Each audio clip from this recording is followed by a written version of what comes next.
pessoas lindas, maravilhosas e poderosas. Sejam muito bem-vindas ao Ela Quer, Ela pode, um podcast onde querer é poder. Ai, gente, a gente tá muito assim, dupla sertaneja. Mas falta treinar um pouquinho o canto, né? Meu, não. A gente vai treinar, mas essa não é a nossa praia, né?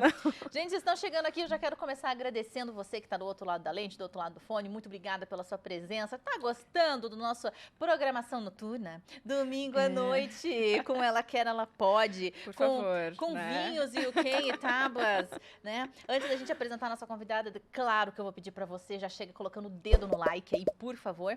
Já se inscreve nesse canal se você tá chegando agora, por favor, porque isso faz a diferença pra nós e paga a conta, né, amiga? Exatamente. E também, né, compartilha para aumentar o nosso alcance aí, né, galera? Por favor, compartilha com as amigas, compartilha com a família e não se esquece de nos seguir já aqui embaixo na descrição do vídeo, você já encontra os nossos links aí do Instagram, do TikTok, do Facebook e também, não menos importante, do Spotify, para você que adora aí praticar um exercício e ficar ouvindo nós, né? Por favor, aí também dá 5 estrelinhas lá no Spotify.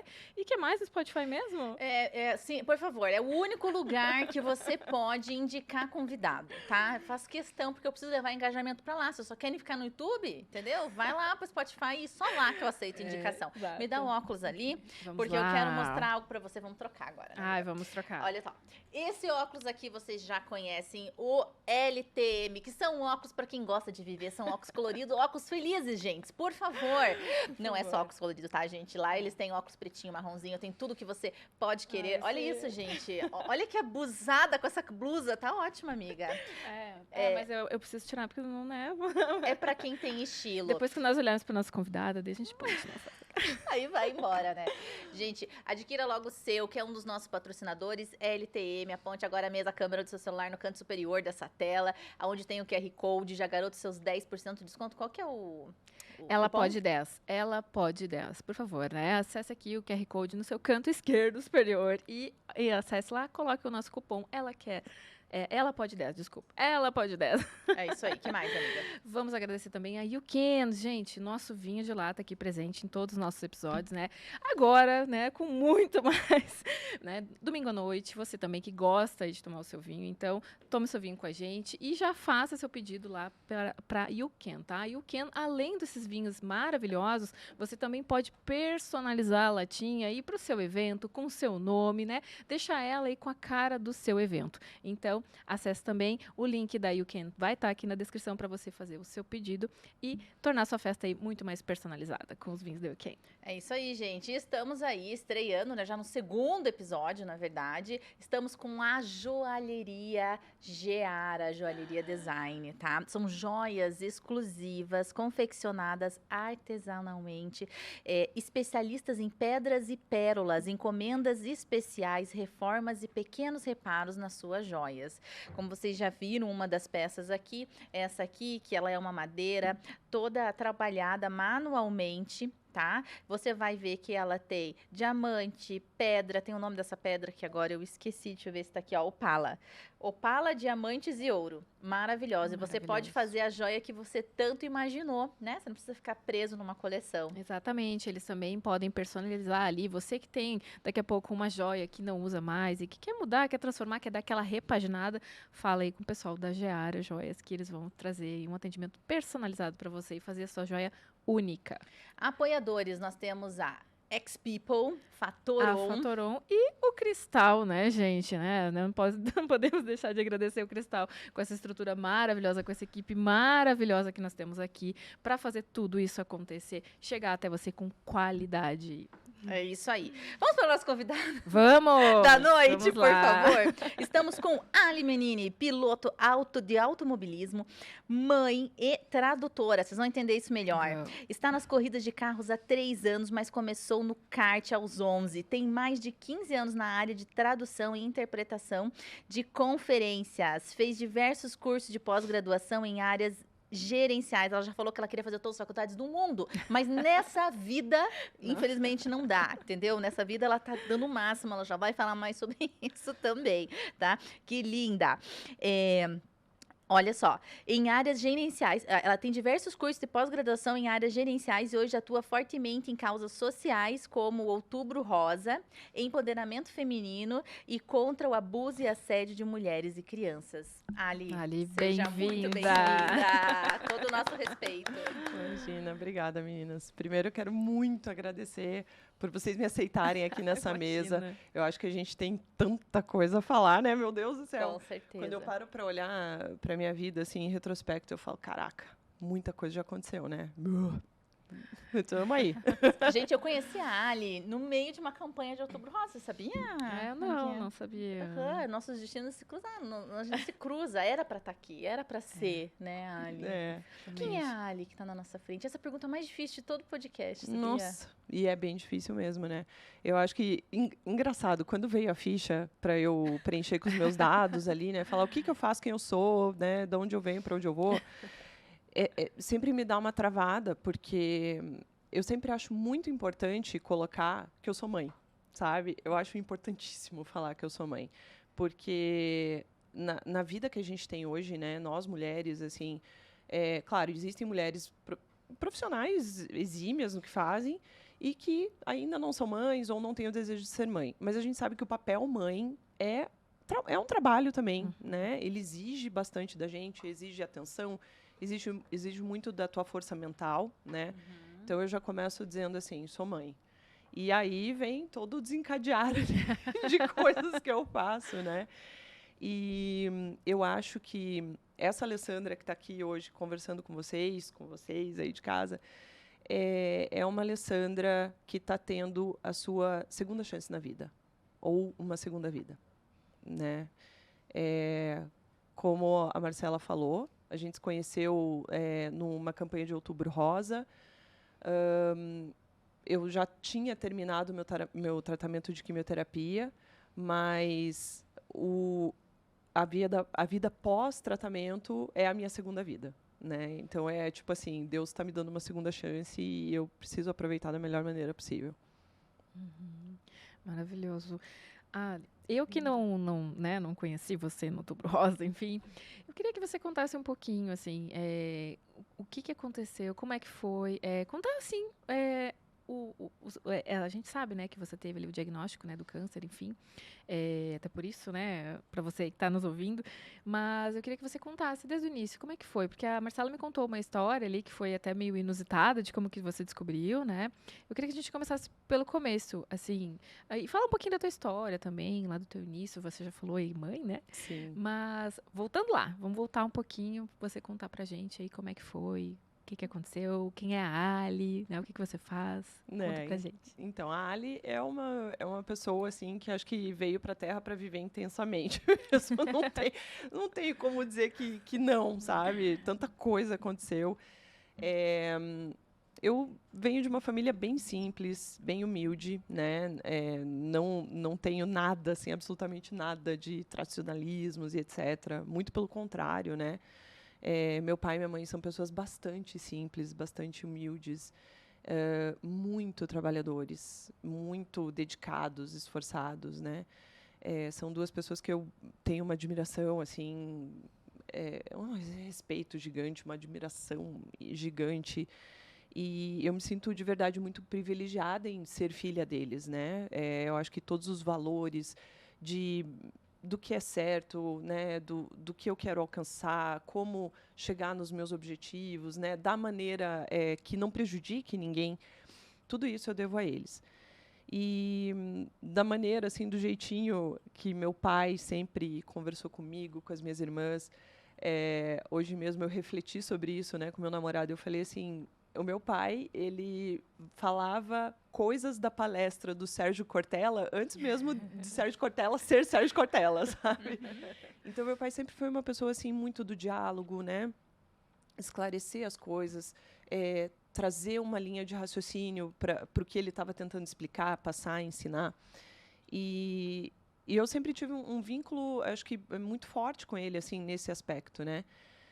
E quando, assim, eu era bem nova ali, foi ele que, aproveitando esse gancho, né, ele que me colocou para correr de kart a primeira vez na vida. Olha.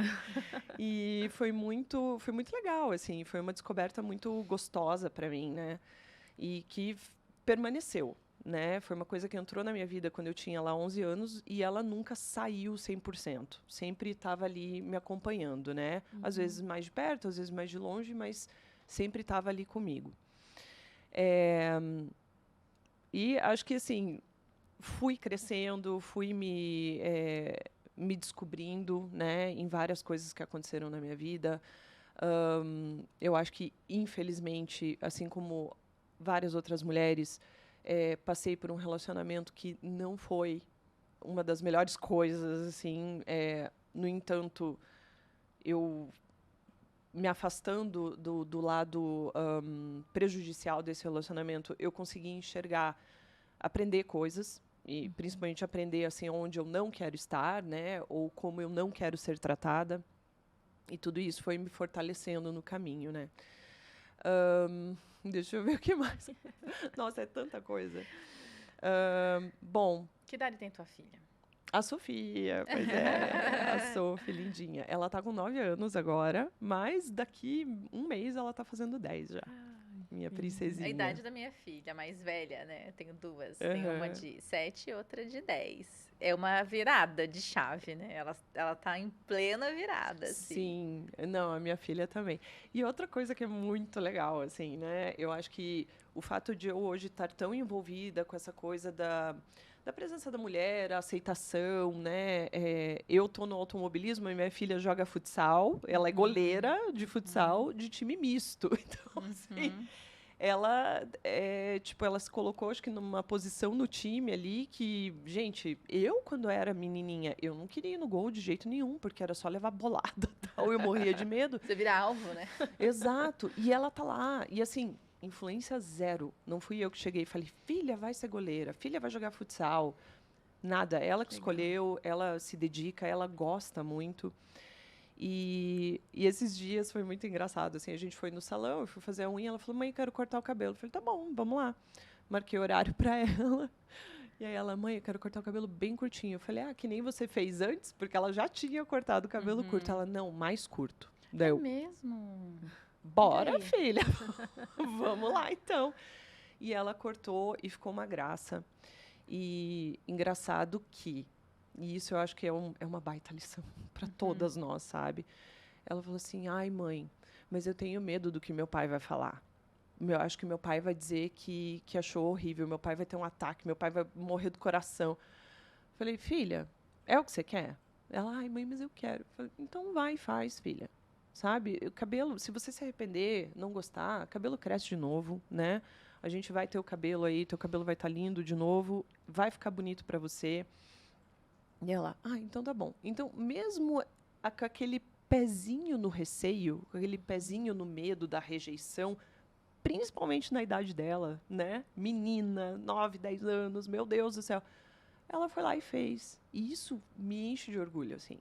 Eu falo, cara, acho que eu estou fazendo um bom trabalho, sabe? Espero que eu esteja fazendo um bom trabalho de dar essa personalidade para ela, né? Vamos entrar em outra seara aqui já nesse podcast. Nem vou falar como é que ela encara. Vamos entrar nessa seara. Viu?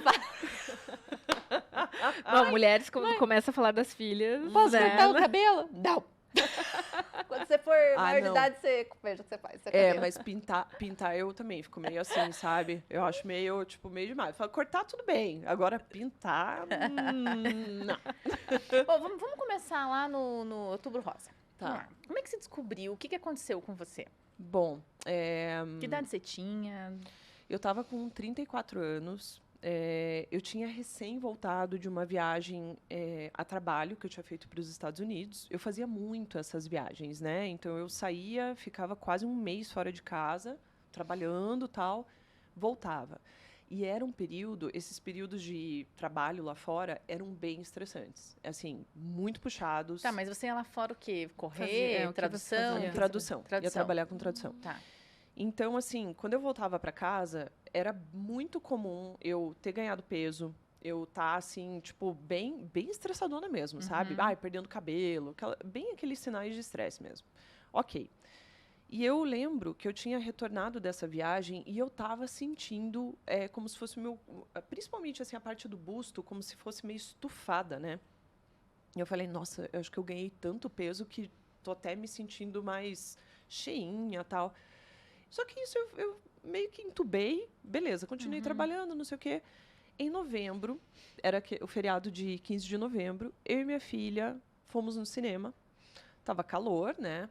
E assim, se eu não me engano, uma semana antes, eu tinha sentido um linfonodo no pescoço muito aumentado, muito inchado. Então, assim, ficou febril, ficou bem inchado o meu pescoço, doía para engolir. Fui no otorrino, ele falou, não tem nenhuma inflamação, nenhuma infecção, não é garganta. Vai ver isso no endócrino, né? Sei lá. Aí eu, beleza, marquei uma endócrino, mas a consulta era só mais pra frente e tal. Beleza, dia 15, eu e minha filha no cinema assistindo filme. Tava calor, tal, eu tava com uma regatinha e comendo pipoca. E eu pego pipoca assim, tipo, de mão cheia, né? Todo mundo, né? É. E aí caía pipoca assim no meu decote, né? E eu ia catando as pipocas, tal. E acho que nós, assim, eu pelo menos tenho o costume de às vezes colocar a mão assim no peito, tipo, descansar a mão no peito. E quando eu fiz isso, tipo, catei a pipoca, comi e fiz isso, aí eu senti um nódulo no seio esquerdo. Senti uma bolinha, assim. Parecia uma azeitona por baixo da pele, sabe?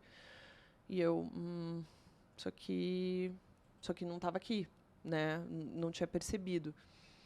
E, bom, saí do cinema. Na hora, mandei mensagem para uma prima minha que é médica.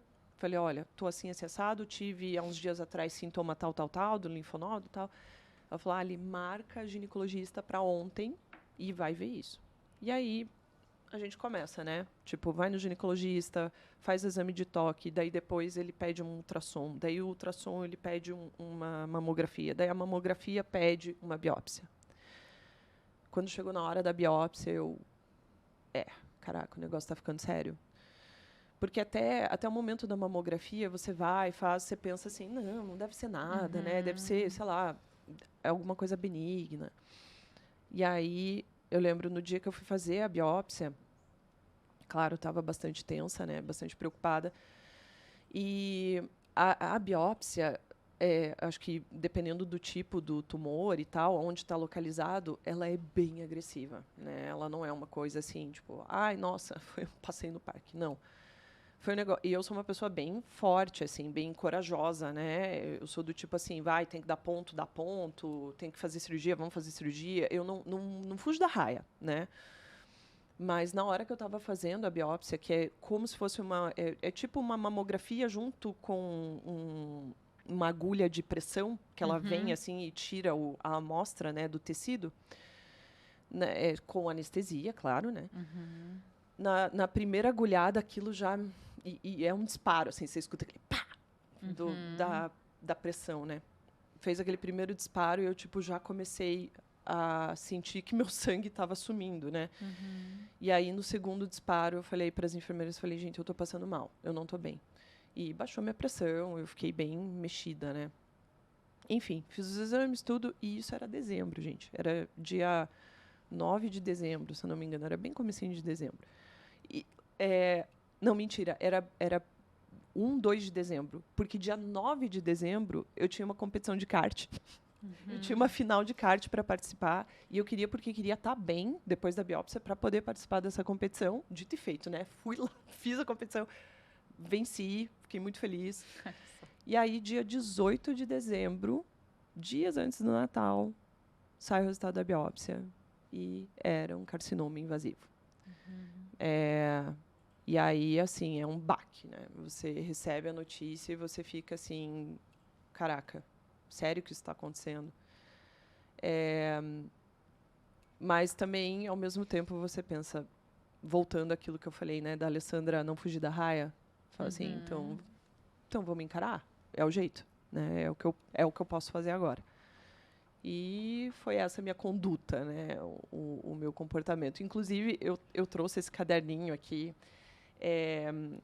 Ele é um caderno que eu tenho usado para escrever coisas relacionadas à minha, vamos dizer assim, à minha saúde mental, né?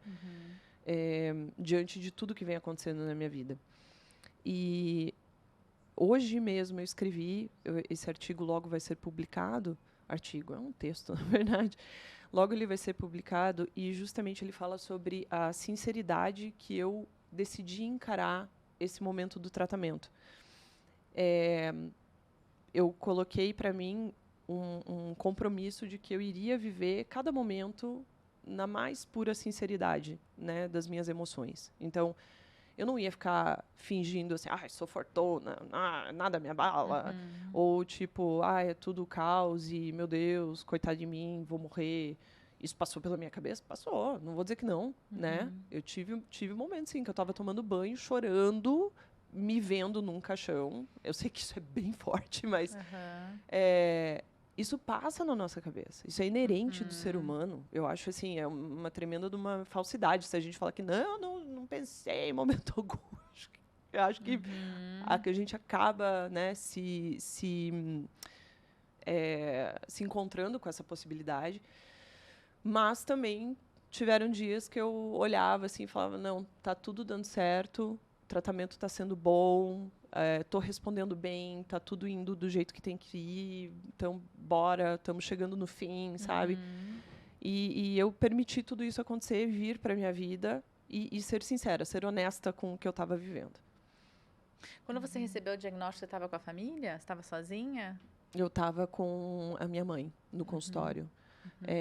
A gente foi até o consultório do mastologista, né? E ele que apresentou o diagnóstico para nós duas. E ele mesmo, né? Ele falou assim, olha, eu não queria te entregar esse resultado, mas a gente agora vai começar a desenhar um plano de ação e tal. Então, a minha mãe, ela fez o papel de rocha ali, né? Tipo, ela ficou assim, tal, e eu falei, tá, Ela beleza. ficou um pouco em choque também, né? Tentando... E eu também, sabe? Eu também. Na hora ali, eu não, tipo, peguei o resultado e comecei a chorar. Eu peguei o resultado, olhei, e aquilo fica assim, tipo... Parece que você tá tocando um disco ao contrário na tua mente, assim, porque, tipo, é tanta coisa que passa, você não consegue entender nada, né? E depois, assim, acho que no dia seguinte, que daí veio o... Tipo, agora é hora de né, chorar, de botar para fora. E foi isso, assim. E aí a gente passou o Natal, Ano Novo em família. Sentia dor? Eu senti um pouco, mas por causa da biópsia. Eu senti um pouco de desconforto, depois dava umas pontadas, dava umas fisgadas, assim, por causa da biópsia, porque a biópsia é bem invasiva, né? Até o seio ficou inchado, assim.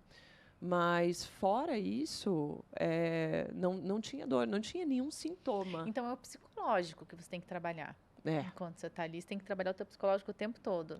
Você acha que o kart ele te ajudou a superar isso de uma maneira mais leve? Eu acho que me deu como se fosse assim, um propósito, sabe? E me agarrei muito nisso, né? Eu me peguei muito, assim, era uma coisa que eu já queria ter realizado quando mais nova, não tive a possibilidade, né? Não, seja por questões financeiras, por questão de tempo, porque minha família, como eu falei, a gente não tinha dinheiro, não é uma família de posses e tal. Então, eu e as minhas irmãs, a gente começou a trabalhar muito cedo, começou a ir para a vida, assim, muito jovem mesmo. Então, acaba que você deixa esses sonhos, né? Você vai colocando de lado para realizar o que é prioridade naquele momento. Isso faz quanto tempo? O diagnóstico? diagnóstico foi no finalzinho de 2019. Bem no finalzinho. E aí eu lembro que eu fiz a cirurgia bem no comecinho de fevereiro, bem perto do meu aniversário, inclusive, né? Tipo, aí meu presente de aniversário foi a cirurgia. E aí, no dia 23 de março, eu comecei as sessões de quimioterapia. Logo depois que a gente entrou em lockdown. A cirurgia você teve que tirar a mama? Ou não. Não foi preciso? Sim e não. Eu fiz a mastectomia bilateral, porque tem uma questão bem importante aí, que também eu sempre gosto de alertar todas as pessoas, né? Eu fiz um mapeamento genético para descobrir se o câncer que eu desenvolvi tinha um fundo genético ou era acidental, né? E sim, no meu caso, tinha um fundo genético. E graças a ter descoberto essa mutação, a gente foi para uma linha de tratamento mais agressiva, porém que vai me garantir uma longevidade muito melhor, né? Então, o câncer ele estava localizado no seio esquerdo, mas ele poderia, no futuro, aparecer no seio direito. Então, eu já fiz mastectomia nas 2 mamas, né? Você fez nas 2. Fiz. Só que não é aquela mastectomia, eu nem sei o termo médico, se é radical que diz, porque, assim, preservou o tecido externo, preservou o mamilo. Então, isso era uma coisa que, quando eu fui para a cirurgia, eu não tinha certeza se ia dar para preservar ou não. Não tem como você ter certeza, né? Tipo, o médico, ele tem ali uma visão geral, né? Mas saber mesmo é Pouco não só... abre. Exato, é só na mesa de cirurgia. Então, eu fui para a cirurgia, assim, tipo, beleza, né? Que seja o que Deus quiser. E, graças a Deus, assim, deu para ser bastante conservador em vista do tipo de câncer que eu tive. E a extensão, né, da lesão. E daí já fiz, então, nas 2 mamas. Hoje eu tenho prótese nos 2 seios. E, assim, eu não tenho vergonha de falar isso. Eu sei que tem muita gente que tem muito receio de falar, muito medo de falar. Ah, nossa, eu não gosto nem de falar que eu tive câncer. Eu não gosto nem de falar a palavra câncer, né? E eu, assim, já venho dizendo da doença de uma maneira a trazer conhecimento. Eu acho que a gente já vive um momento na medicina, na tecnologia, em que a gente tem, sim, um prognóstico muito bom dos pacientes de câncer, né? Quando você descobre no início, cara, a chance de sucesso é muito grande, né? Que foi, felizmente, o meu caso. Então, fiz a cirurgia, e aí, bora, né? Recuperei da cirurgia, bora quimioterapia. E aí também era outra, tipo assim, era de se jogar no escuro, porque eu também não sabia como que ia ser, como que eu ia reagir, se eu ia passar super mal, não ia, se ia cair cabelo, não ia. É, aquela coisa, né? Foi quanto tempo de tratamento? No total, foram 4 meses e meio. Eu comecei a quimio, quer dizer, fiz a cirurgia comecinho de fevereiro, terminei a última sessão de químio foi dia 12 de agosto de 2020. E aí, emendando já... eu não precisei fazer rádio, né? Foi bem legal, assim, não ter entrado na radioterapia. Mas já no final da quimioterapia, eu já emendei o bloqueio hormonal, porque o tipo de câncer que eu tive solicitava, então... que eu entrasse nesse bloqueio hormonal, que é completamente o oposto da reposição, né? Então, quando muitas mulheres assim vão chegando ali no climatério, na menopausa, elas às vezes fazem uma reposição hormonal, justamente para amenizar os sintomas da menopausa. Eu não, eu fui jogada na menopausa. E tipo assim, é isso aí e vamos, né? Então, você começa a encarar, sentir muitos dos sintomas, mas vem tudo numa avalanche, tudo de uma vez só. É calorão, cair cabelo, cair sobrancelha, cair cílio, tudo de novo, sabe? Eu falei, caraca, mas eu acabei de recuperar meu cílio, minha sobrancelha que eu perdi na quimio, agora tá caindo de novo. Tudo por causa da menopausa. Você perdeu o cabelo? Durante a quimio, sim. Fiquei carequinha, sem sobrancelha, cílio, caiu tudo. Fiquei total sem pelo, assim, né? Você tinha uma reserva financeira para levar esse período, assim? Você teve essa sorte, digamos assim? Eu, sim, tive uma... acho que... Eu não gosto de dizer que as coisas são ao acaso, coincidência. Eu estava terminando um litígio na justiça e... A minha irmã, ela é advogada, ela que estava me defendendo, né? E pouco tempo antes, se eu não me engano, foi justamente em novembro de 2019, a gente saiu jantar, comemorar, porque então eu tinha ganhado a ação. E era uma reserva financeira que já, na minha cabeça, ela seria colocada na aquisição de um novo apartamento, um apartamento maior, porque até então eu e minha filha, nós morávamos num apartamento de 1 quarto, a gente dividia quarto e tal. E eu queria, para mim e para ela, né, ir para um lugar maior, melhor. Então, aquele dinheiro estava vindo. Eu falei, que bom, vou poder dar entrada num imóvel maior, né? E aí, em compensação, veio essa reserva financeira para o tratamento. E contei também com auxílio do INSS, né? Uhum. Porque eu recolhia para o labore e tudo, recolho até hoje.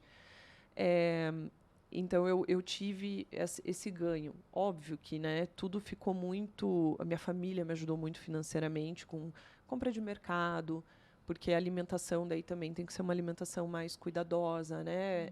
Não é exatamente qualquer coisa que você pode sair comendo.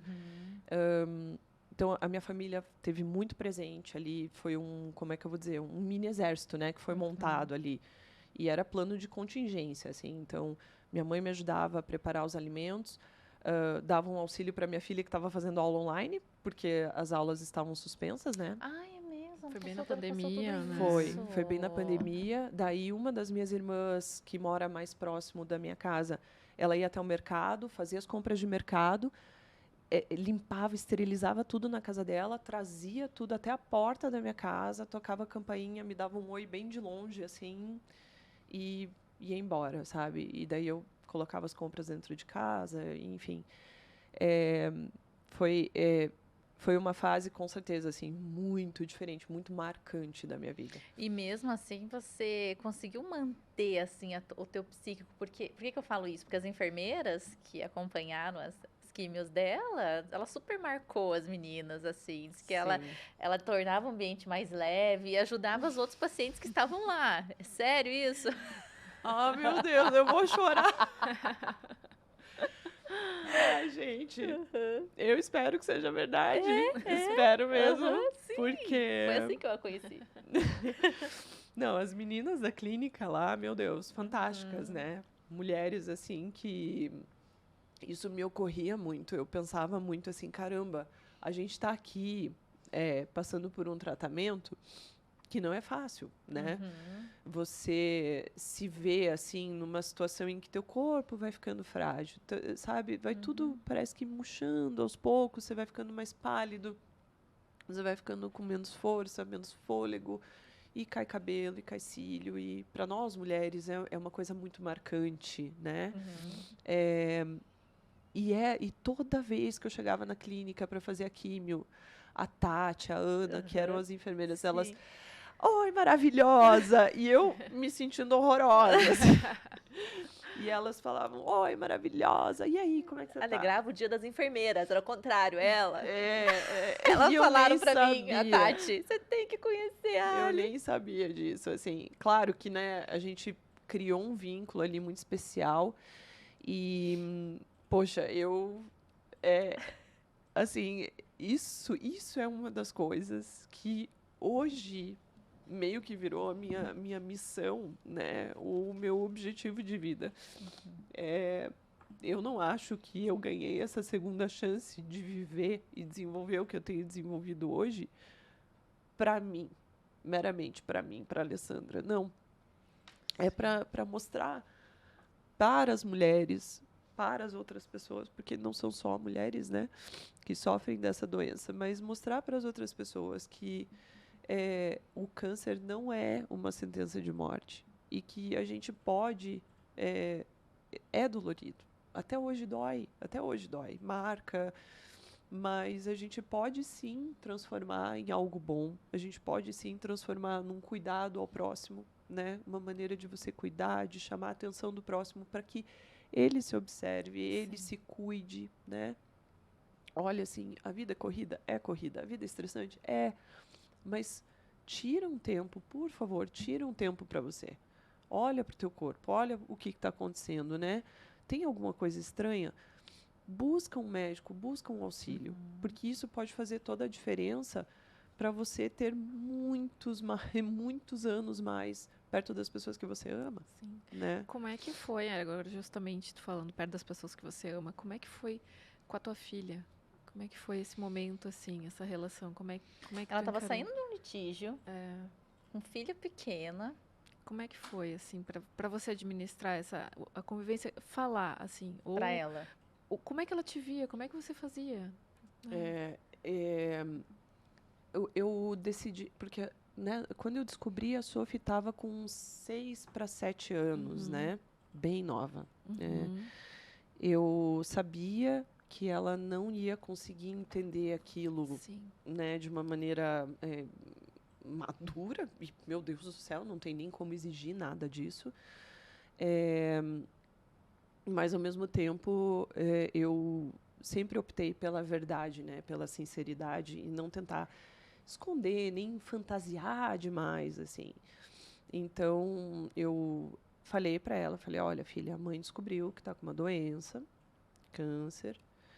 Essa doença é assim, assim, assado, tal. A mãe vai ter que fazer cirurgia, a mãe vai ter que fazer um tratamento, né?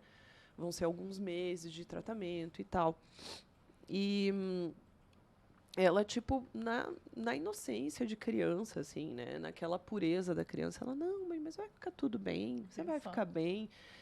E eu acolhi ela, assim, né, no processo, de uma maneira que não fosse trágica, porque, como eu falei, assim, durante o processo, né, durante o tratamento, você não tem como adivinhar o que vai acontecer. Então, era viver um dia de cada vez. E a única coisa que eu quis realmente poupar a Sofia foi dos momentos de cirurgia, porque aí eu voltava para casa, eu estava com um dreno, né? Que são uns tubos assim saindo de dentro. É uma coisa bem estranha. São uns tubos assim que ficam ali para evitar coágulos, né, etc. Então aquilo é bastante dolorido e nada agradável, né, para quem está olhando assim. Então isso eu quis poupar ela. E o período que eu ficava com o dreno era ali de no máximo uma semana.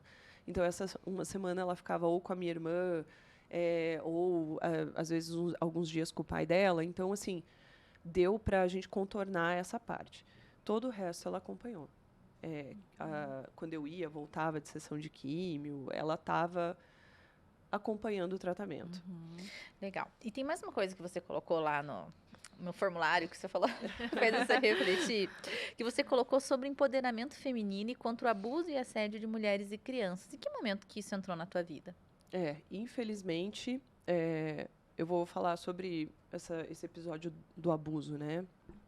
Eu sofri abuso quando eu tinha ali uns 8 anos de idade, 8 para 9. E isso foi um fato que eu decidi manter sigiloso por muito tempo da minha vida. Para ser bem sincera, só agora, aos 38 anos, é que eu estou tendo coragem de abrir e falar sobre isso.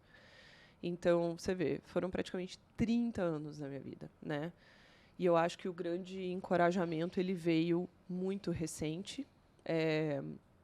Infelizmente, quando eu tomei conhecimento de que uma outra mulher trabalhando comigo sofreu abuso também. Mas não quando ela era criança, mas sim já adulta. E ela narrou o que aconteceu. Então, eu fiquei escutando tudo aquilo dela, tentei dar apoio da melhor maneira que eu conseguia ali no momento. E eu falei para ela assim, isso que aconteceu com você não é uma bobeira. Não é uma bobagemzinha. Sim. É assédio. E assim, eu não estou falando que foi tipo alguém que olhou para ela e, é assédio. Não. Meu Deus. Então, assim, eu olhei toda a situação e falei, não, gente, isso ainda é pauta. A gente precisa falar sobre isso. A gente precisa dizer para as mulheres que isso é assédio, que isso é abuso. E não está certo. E eu até tomei como exemplo para ela, eu falei assim, se eu e você estamos aqui conversando agora, tá? A gente está aqui conversando sobre isso, e eu pego do nada, te dou um beijo na boca, é abuso. Eu estou abusando de você. Então, não está certo.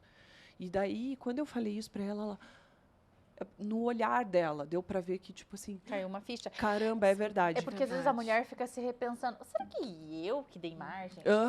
Acho que o culpada sou eu. É sempre essa a primeira coisa que passa na cabeça da mulher, né? Ainda é. A gente ainda se sente culpada, né? Porque fui eu que dei a entender, porque eu dei risadinha. Na hora que me falaram tal coisa...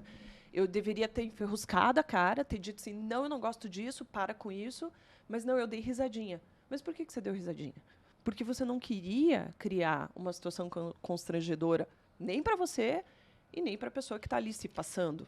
E essa da risadinha, né? Agora você falou, eu lembro de criança muitas vezes, né? Quando é criança, mulher principalmente, dá uma risadinha, né? Muitas vezes tu fica com receio de rir, porque você não sabe se você tá rindo porque tá sendo simpática ou se você tá rindo porque a pessoa do outro lado tá interpretando que você tá dando margem para alguma coisa. Exato. Né? E essa questão da risadinha agora me lembrou, assim, né? Exato. Uhum. E ainda é muito difícil pra gente falar. Gente, eu acho que, meu Deus, tudo bem, eu era uma criança, eu mal e mal sabia o que estava acontecendo naquele momento.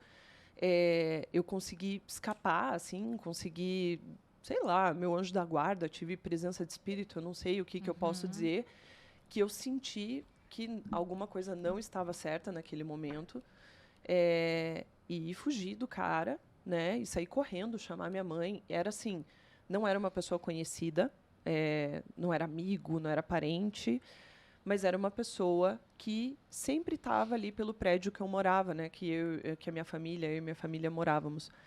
E ele chegou, começou com uma conversa assim, bem nada a ver, tipo, ai, a fulana mora aqui, e eu não sei, não conheço, sabe? Tipo, eu sozinha ali, e o cara veio com um papo muito estranho, Aleatório. exato, e foi se aproximando, e daí foi falando assim, ai, qual é a cor da tua calcinha? Sabe, umas conversas assim que, tipo, você vê que, opa, né? E eu, criança, você já entende assim, tá, isso não tá certo, eu não sei quem é esse cara, mas ao mesmo tempo você fica meio rendida na situação, porque você é criança e é um adulto. E a gente é ensinado assim, não, o adulto sabe das coisas, e você é criança, você obedece, né? E ele, ai, vem aqui com o tio e não sei o quê. E eu, uma hora, eu falei assim, não, isso aqui não tá certo. E eu já estava chorando na hora que eu estava sentindo, assim, eu estava muito tensa. Que idade você tinha? Uns 8 anos, mais ou menos. E eu estava muito tensa, assim, muito nervosa. Eu já estava toda retraída, toda encolhida e chorando. E ele tentando, né, fazer coisas ali comigo. E eu peguei, eu saí correndo e chorando e gritando, mãe, mãe, mãe. E aí subi correndo para o meu apartamento e ele fugiu. E eu lembro que a minha mãe... Eu cheguei no meu apartamento, a minha mãe assim, o que aconteceu? Porque ela me viu chorando. Eu não tive coragem de falar para minha mãe. Ai, um cara fez isso comigo. Não. Ela, o que aconteceu? O que aconteceu? Eu falei assim, um moço veio falar comigo. Foi essa frase que eu usei. Daí minha mãe, como assim falar? Por que você está Vai dar chorando? um susto, né? Daí eu só falei assim, ele encostou em mim. Foi o que eu enquanto criança, assim, tipo, eu tava lá, eu não sei o que eu tava sentindo no momento. Eu tinha medo de contar para minha mãe, eu tinha medo do cara, eu tinha medo da situação, eu tinha medo de tudo. E daí, quando eu falei isso, a minha mãe só me catou pelo braço, assim, e a gente saiu correndo para tentar achar o cara. E o cara, a gente viu o cara correndo na rua, assim, fugindo, né? E só que depois disso, nada mais foi feito, né? E aí que entra também um outro papel que eu acho que eu preciso alertar. É que existem canais, meios que a gente pode denunciar. Ah, mas eu não quero me expor. Existe meio de denunciar anonimamente. Você falar o que aconteceu, quem é a pessoa envolvida, local, data, horário, a situação, tudo sem revelar a sua identidade. E eu acho que isso precisa ser feito cada vez mais, sabe? A gente, enquanto mãe, enquanto mulher, a gente precisa entender que não é o medo de denunciar que deve ser que vá nos impedir de realmente fazer essa denúncia. Não sei se deu para entender o que eu quis dizer, mas Deu, claro que deu. Eu sei Claro. exatamente. Eu tinha exatamente a mesma idade quando aconteceu algo bem parecido, assim. Na época, eu tenho 36, 37. 36. Aí. Oi, eu acho que é 36. Então, na época, as crianças eram assim: a gente queria sair pra brincar. Eu abri o portão, saía pra brincar. Era assim, desse jeito. Né? E eu lembro até hoje que eu tava com uma sainha assim, daquelas tipo escolar, plissadinha, sabe? Tal. E logo que saiu o real, então eu não tinha noção de valor, assim, de quanto valia. Aí eu abri a gavetinha da minha avó, da máquina dela, antes de eu sair, e eu peguei uma moedinha de 1 centavo, que era a moeda nova do real, né, que tinha saído do cruzeiro e tal. Daí eu peguei aquela moedinha e eu fui num bar que vendia bala, que eu adorava as balas que tinha lá. Sabe aquele baleiro de antigamente que você gira, assim? E daí tem vários, ele é de vidro e a tampa é de metal, né? Eu queria um doce. Aí eu cheguei e dei assim, era alto, eu era pequenininho, o balcão era alto pra mim, né? Aqueles balcão que já era refrigerado, que tinha também mortadela, Sei. aqueles bar tudão, sabe? De homem que bebe, que tem pinga também. Aí eu fui naquele bar e eu falei, ó, eu quero um doce, dei 1 centavo. Daí ele, isso aí não dá pra nada, isso não dá nem pra uma bala. Mas se você levantar a saia, você leva o doce. Deus. Aí, nesse dia, eu lembro que eu saí correndo. Não levantei a saia, a moeda, sabe, sei lá, Deus, o que aconteceu com a minha moeda. E eu voltei correndo para casa. Isso foi uma situação. Eu lembro que naquele mesmo período, naquela mesma semana, eu sempre fui de estar em vizinho, sabe? Adorava estar no vizinho, brincando, sempre fui estar perto. E tinha uma vizinha, que era assim, bem. Eu acho que o pai dela era catador, assim, de recicláveis. Tinha um carrinho sempre na frente da casa dela, sabe? E a mãe dela sempre trabalhando. E tinha vários filhos, assim, de todos os tamanhos. E tinha a amiguinha que era do meu tamanho, que era com quem eu batia. E era legal brincar com ela, porque a mãe dela, como tinha muito filho, ela deixava a gente pintar e bordar, fazer o que quisesse, né? E nesse dia o pai estava lá na casa. Era uma casa de madeira, ele estava dentro de casa, deitado na cama, assistindo, e a mãe lá fora, lavando roupa, com as crianças remelentinhas pro lado de fora, brincando, a gente fazia o que queria, brincando de lama e tal, né? Aí eu tava brincando, daqui a pouco ele, vem aqui que eu tô assistindo. Que legal, vou assistir. Aí entrei e a amiguinha ficou lá fora, os filhos dele ficaram lá fora, né? Aí eu entrei, aí nisso ele, deita aqui comigo. Eu deitei com ele. Aí no que eu deitei, ele tipo pegou na conchinha, assim, sabe? E quis colocar a mão em mim. Quis colocar a mão. Deus do céu. E eu lembro que eu saí correndo e depois a minha memória apagou. Eu não sei o que eu fiz, mas assim, não contei em casa. Sim. Porque existia esse receio de chegar e contar em casa. Isso ficou apagado por muito tempo na minha mente. Por muito tempo. Até que na pandemia, a gente fica muito em casa, né? Daí a gente sai do piloto automático, né? E eu comecei a acordar cedo, por incentivo. Na época eu gostava bastante do Pablo Marçal, então eu acordava 459 e tal, e ele fazia aquelas regressões, fecha o olho, imagina isso e tal. Eu lembro que um dia ele fez uma regressão do tipo, imagina que você tá num riacho, agora você tá com uma bolsa, agora a tua bolsa tá cheia de pedra, agora começa a tirar as pedras. Eu sei que no tirar da pedra da bolsa do riacho, caiu na minha cabeça. Mas foi completamente aleatório, o pensamento veio. E eu entendi o que estava pesando na bolsa da pedra da regressão que ele fez à distância. Meu Deus, eu não acredito que eu apaguei isso na minha mente, assim. Então, eu não sei dizer, não é algo que me travou em nenhum momento, assim, na minha vida, porque ele estava apagado. Mas no momento que fizeram essa regressão à distância, eu lembrei. Veio claramente na minha mente, assim. Falei, cara, por isso que eu tenho tanta raiva de muita coisa, assim, quando eu vejo, sabe? Exato. Por exemplo, é algo que eu entendi o porquê que eu nunca, desde bebezinho, eu tenho 2 filhas mulheres, e eu não entendi o porquê que eu não suportava ver as minhas filhas só de calcinha e vestido. Nunca permiti. E você nunca vai ver minhas filhas de calcinha e vestido. E eu não entendia o que era a noia da minha cabeça. E veio tudo na hora. Tanto que hoje, tudo bermuda. E eu acabei passando uma mania para elas, entendeu? Então, você não vai ver as minhas filhas... por exemplo, tinha criancinha pulando na cama elástica. E eu vejo uma criancinha que eu tô vendo a calcinha dela. Eu falei, gente, que absurdo. Eu não sabia o porquê isso me incomodava. Sim. Me dá uma tensão, assim. Então, você vai ver ela sempre de shortinho, de bermuda. Bermudinha. Eu fui uma moça que não usei nada curto. E eu não entendi o porquê.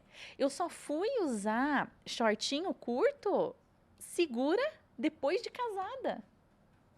O Eduardo falava assim, credo, você não usa uma bermuda, uma curtinha, coisa, né? Tem que ficar mais bonita e tal. Ele me incentivando. E eu me senti segura ao ponto de usar a bermuda. Tanto que na escola, eu estudei no Rosário ali, e era um uniforme que todo mundo usava. A gente estudou no mesmo colégio, então, né? O colégio é conhecido, é a segunda vez que eu falo dele em podcast. E você sabe que quem fazia vôlei lá usava aqueles bermudinha coladinha, né? Sim. A minha era a bermuda dos meninos. Que era Carneiro Confecções que vendia os nossos uniformes. E a minha bermuda era dos meninos. Era aquela que começava no joelho. E eu cresci com essa noia inteira e eu não sabia o porquê. Que engraçado, né? E, infelizmente, muitas mulheres são abusadas, né? Seja na infância, seja depois na vida adulta. Então, eu acho que mais um motivo para a gente, né, falar assim, não, infelizmente, não estamos sozinhas, né? Mesmo nisso, a gente precisa conversar e tentar convencer ou tentar fazer a nossa amiga, conhecida, vizinha, sei lá, entender assim, olha, isso não é normal, né? Isso não é um comportamento normal, isso não é um comportamento padrão.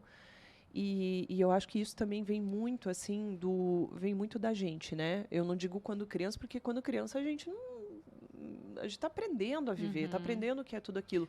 Sim. Mas depois que a gente vira adulta, por que você vai escolher permanecer numa situação que é abusiva contra você, sendo que você sabe que você pode se desvincular daquilo, né?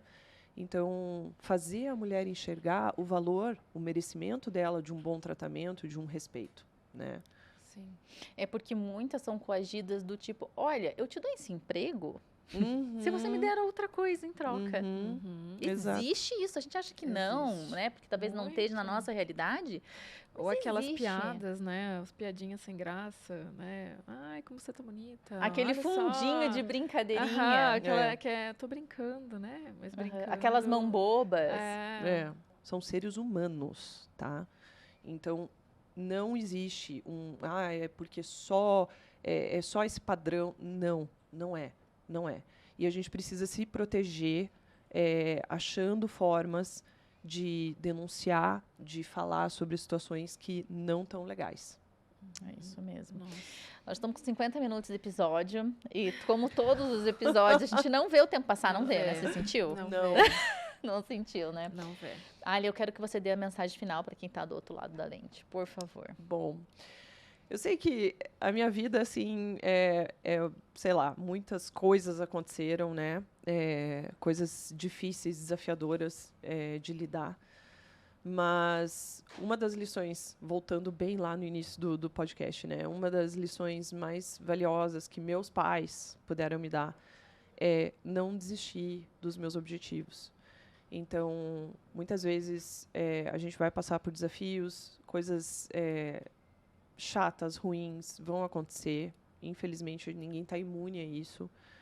Mas o mais importante, eu acho que da onde a gente tira o nosso verdadeiro poder, a nossa verdadeira essência, é quando a gente consegue achar dentro de nós essa força para se reerguer, se reestruturar, às vezes se reinventar e seguir no caminho que a gente quer seguir. Confia nos teus sonhos, confia nos teus objetivos, haja pelo bem e não tem porquê dar errado. É isso. Ai, obrigada. Obrigada, Ali. A gente agradece. Nossa, foi emocionante. Estou até sem ar aqui. Eu que Muito agradeço. obrigada. Gente, obrigada a você também aí que ficou aqui com a gente, que nos acompanhou até agora. Se ainda não deixou seu like, deixa seu like aí. Se ainda não nos segue nas nossas redes sociais, aqui embaixo na descrição do vídeo você encontra todos os nossos canais, tá bom? Um beijo grande pra você e... Gente, um beijão pra você. E se você quiser ajuda, eu não tava esquecendo, amiga. Se você quiser ajuda no seu posicionamento, se você tem algo, se tem uma mensagem forte que você tem no teu coração, você quer explodir isso aí, tem formas de fazer isso, tá?